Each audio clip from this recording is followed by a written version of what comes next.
Hello, host homes and small group leaders. Allison New here. I realized that we were just a couple days away from Student Weekend, and God is doing incredible things. Right now, our registration, it keeps growing. We're at the point where we legitimately have to cut it off, but we are sitting at 159 students from the Met and just over 130 from SciLife. So it is going to be an incredible weekend. For us, this is record numbers, and for SciLife as well. So we don't know what God is doing, but we know that that our students are living on mission. They are inviting their friends.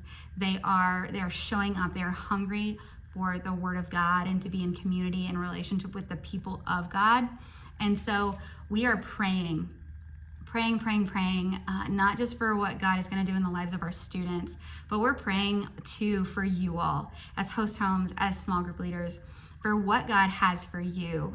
We could not, legitimately could not do this without you. So we thank you over and over and over again for giving of your time and your resources and your space and being willing to serve in these really unique ways. I do want to go over a couple of specifics to make sure that we iron out all of the details with you all. And then, so I'm going to do some of the basics here in this video for those that are new to Student Weekend and how it operates.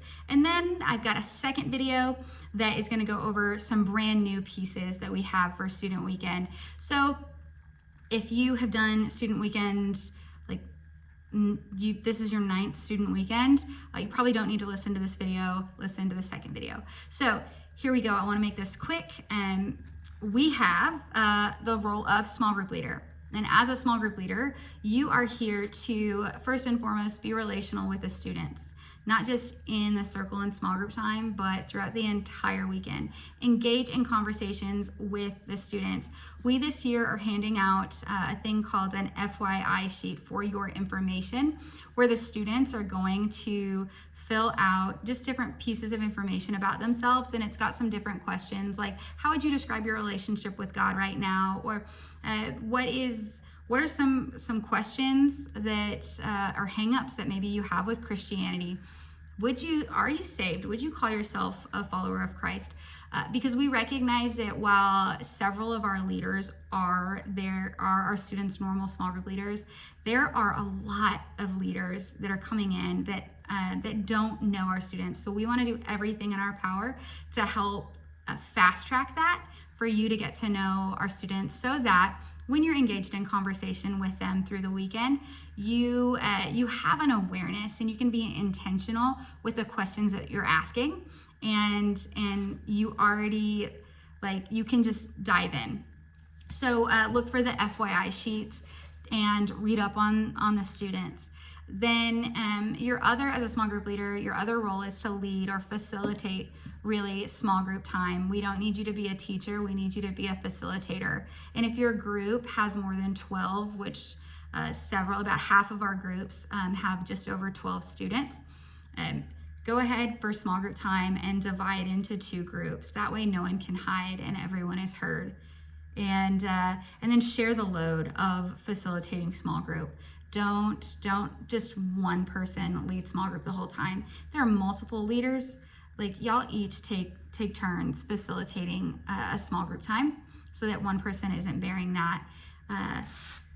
And then another clarification: several groups have 3, maybe even 4 leaders, just because of the number of students in the group. Only 2 of you need to stay at the host home. That's it. Just 2 of you, and the host home is providing a bed to sleep in, so you're not camping out with the kids in the living room or the game room. So 2 of you need to stay at the homes. If you are driving in from out of town, that's likely you. So stay with the kids. And while you're in the home with the kids, if they are just if they're not sleeping and they're up and making noise in the middle of the night and laughing, and if the girls are all giggling, go ahead and tell them to be quiet. Okay? Don't make the host homes do that. You can be empowered to tell kids to go to sleep.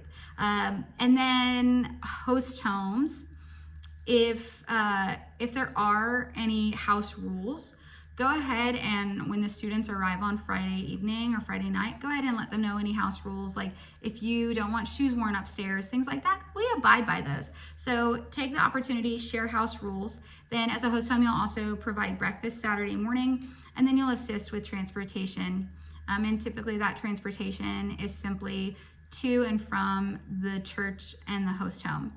Now I am saying like to and from the church, but really we are hosting this event at the hub. So go to the hub, drop kids off at the hub. You can drop them off over here, but the doors will be locked at the church building. So go to the hub. And then if for any reason there are behavioral issues in the home, we do have some rules and some pretty hard and fast non-negotiable rules. You'll receive a copy of those, and all of our students and parents will receive a copy of those as well at the parent information meeting. If any of those behavioral issues arise, just call Seth or myself and we can come and deal with it. And that way y'all can keep rocking and rolling and having a great weekend. But if a kid is just being dumb, you can handle, you have our blessing to navigate a conversation about respect and kindness. I think that is it. I think that's it. We are also doing a service project, but if you're curious about like what that is, because you saw it in the schedule, I'm about to talk about it in the next video. So those are the basics. I think we're good. Nope, one more. If a child reports anything or shares any information that has to do with them being harmed, them harming themselves, or them harming someone else, you have to let us know, because we may have to make a report. And we can walk you through all of that, but we are on, like legally, we're on a time limit of how long we have to report anything. So each of us as individuals in the presence of students, we are mandatory reporters. We'll walk you through that and do what we need to do. But the biggest rule is if a student ever asks you, like, hey, can I tell you something, but you have to promise me you won't tell anyone else, you have to tell them.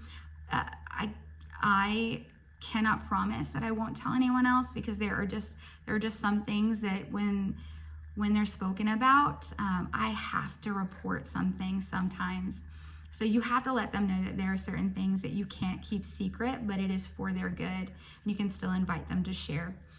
It seems like every year we do have a situation where someone shares something and we have to make a report to the Texas Abuse Hotline.